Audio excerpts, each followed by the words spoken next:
سمعنا وأطعنا.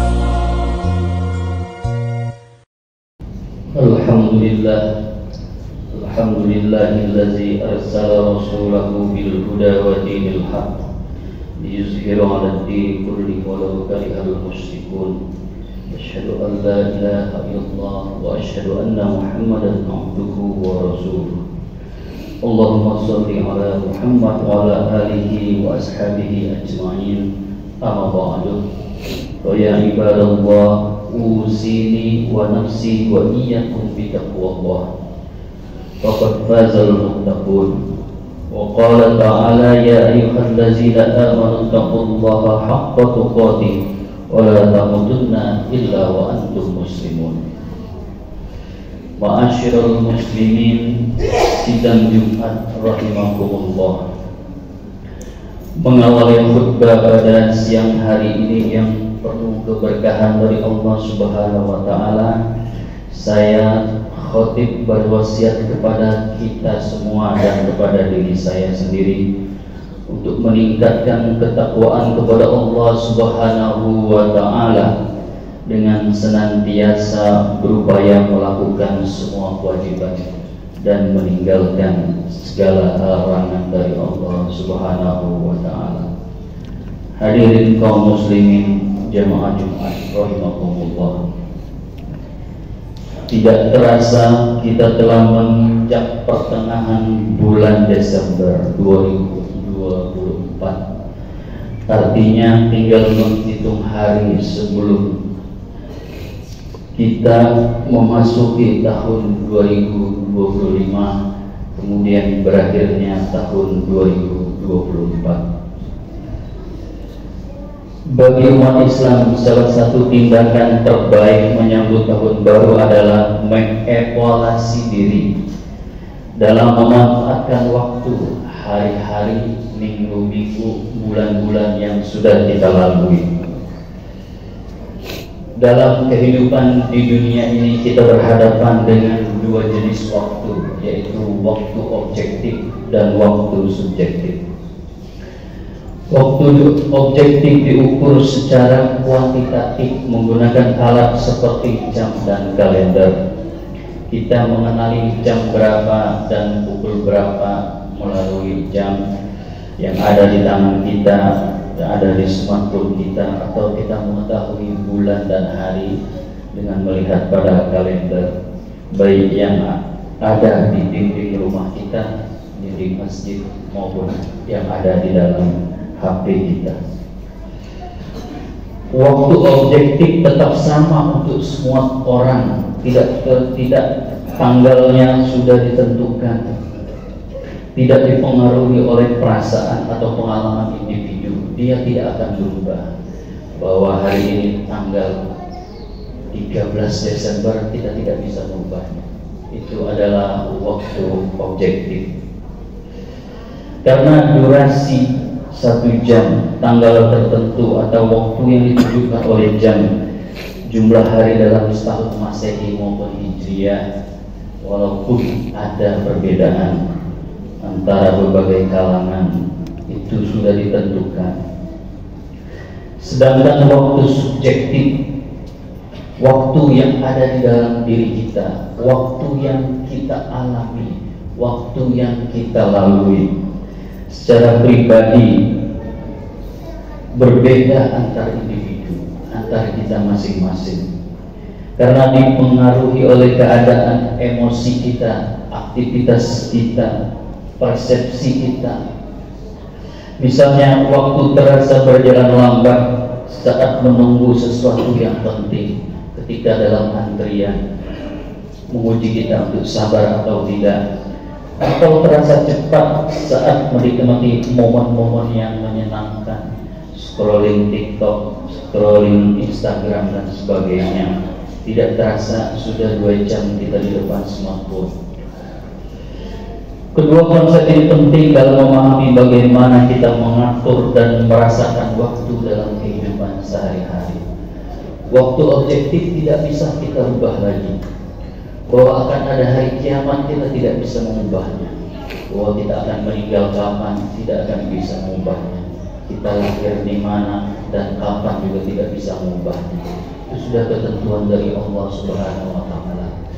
Tapi apa yang kita lakukan dalam waktu-waktu itu bisa kita pilih. Waktu subjektif adalah konsep yang menggambarkan bagaimana individu mengalami dan merasakan waktu secara pribadi. Berbeda dari waktu objektif yang diukur dengan jam dan kalender. Pengalaman waktu subjektif sangat dipengaruhi oleh keadaan kita masing-masing, ikhtiar kita, emosi kita. Dalam Islam, waktu memiliki kedudukan yang sangat penting dan dianggap sebagai salah satu nikmat terbesar yang diberikan oleh Allah kepada manusia. Itu adalah nikmat yang sangat besar. Banyak orang yang ingin memanjangkan waktunya, memanjangkan umurnya kalau perlu abadi hidup di dunia ini, takut akan kematian karena waktu objektif itu tidak bisa ditawar. Berikut beberapa waktu yang dikenalkan di dalam Islam. Yang pertama, waktu sebagai amanah. Waktu dianggap sebagai amanah dari Allah yang harus dimanfaatkan dengan sebaik-baiknya.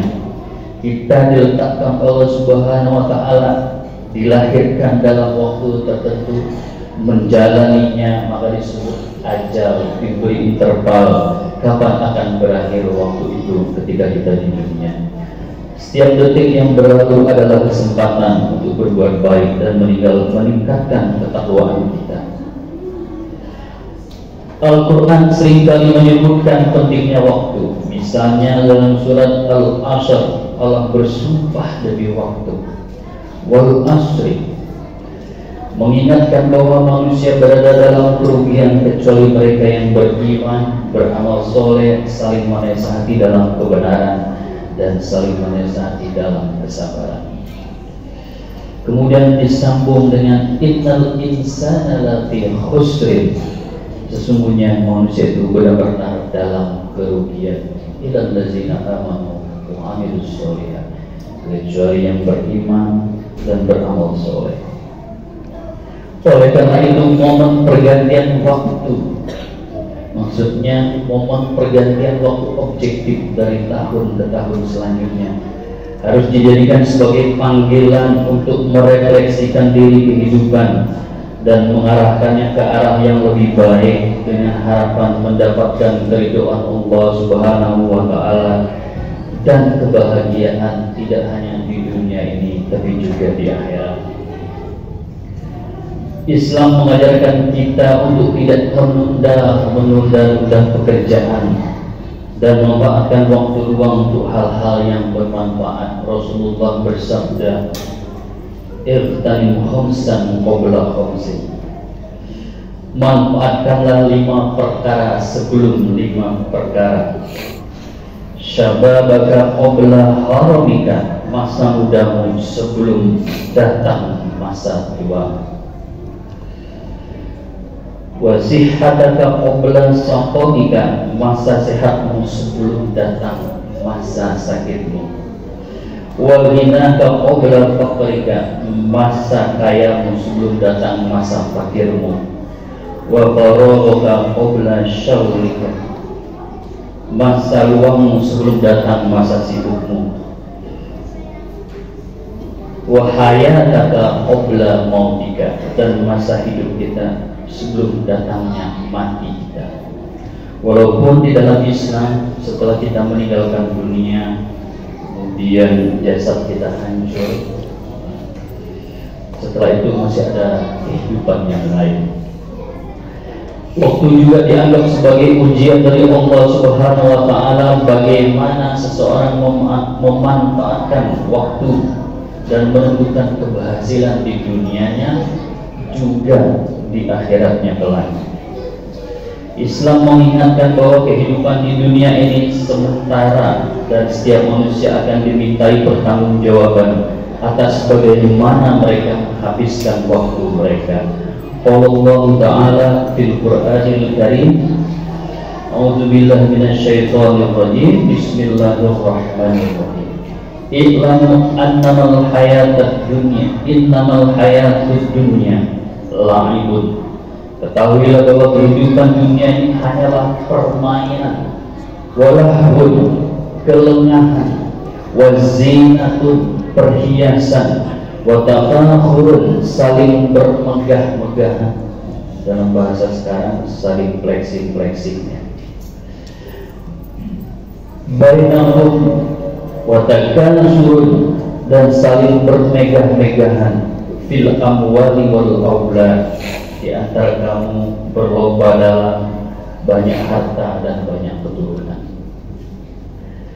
Kamu saling berisin ajabal kuffara, perumpamaan seperti hujan yang tanamannya mengagumkan para petani.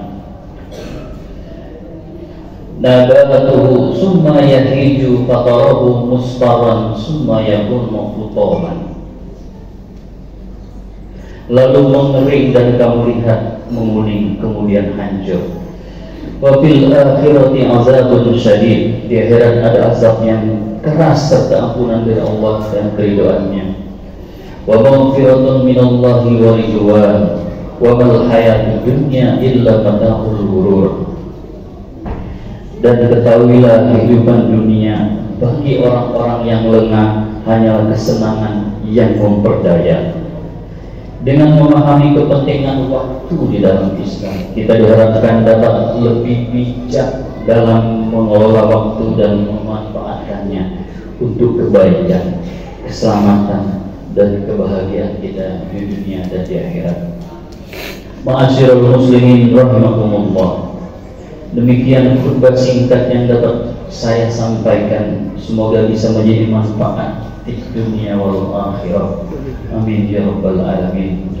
Barakallahu li wa lakum fil Qur'anil azim wa nafa'ani wa iyyakum bima fihi minal ayati wa zikril hakim. Aqulu qawli hadza wa astaghfirullah li wa lakum wa lisairil muslimin min kulli dhanbin fastaghfiruh. Innahu huwal ghafurur rahim. Inna Allaha wa malaikatahu yusalluna 'alan nabi ya ayyuhallazina amanu sallu 'alaihi wa sallimu taslima. Allahumma salli 'ala Muhammad wa 'ala ali Muhammad kama shallaita 'ala Ibrahim wa 'ala ali Ibrahim. وبارك على محمد وعلى آل محمد كما باركت على إبراهيم وعلى آل إبراهيم في العالمين إنك حميد مجيد. اللهم اغفر للمسلمين والمسلمات والمؤمنين والمؤمنات الأحياء منهم والأموات إنك سميع قريب مجيب الدعوات. ربنا اغفر لنا ولإخواننا الذين سبقونا في الإيمان ولا تجعل في قلوبنا غلا للذين آمنوا إنك رؤوف رحيم. ربنا ظلمنا أنفسنا وإن لم تغفر لنا وترحمنا إنك ترحمنا لنكون من الخاسرين. اللهم أرنا الحق حقا وارزقنا اتباعه وأرنا الباطل باطلا وارزقنا اجتنابه. ربنا آتنا في الدنيا حسنة وفي الآخرة حسنة وقنا عذاب النار. وصلى الله على محمد تسليما كثيرا وآخر دعوانا والحمد لله رب العالمين. عباد الله إن الله يأمر بالعدل والإحسان وإيتاء ذي القربى وينهى عن الفحشاء والمنكر والبغي يعظكم لعلكم تذكرون. فاذكروا الله يذكركم وادعوه يستجب لكم ولذكر الله أكبر. أقيموا الصلاة.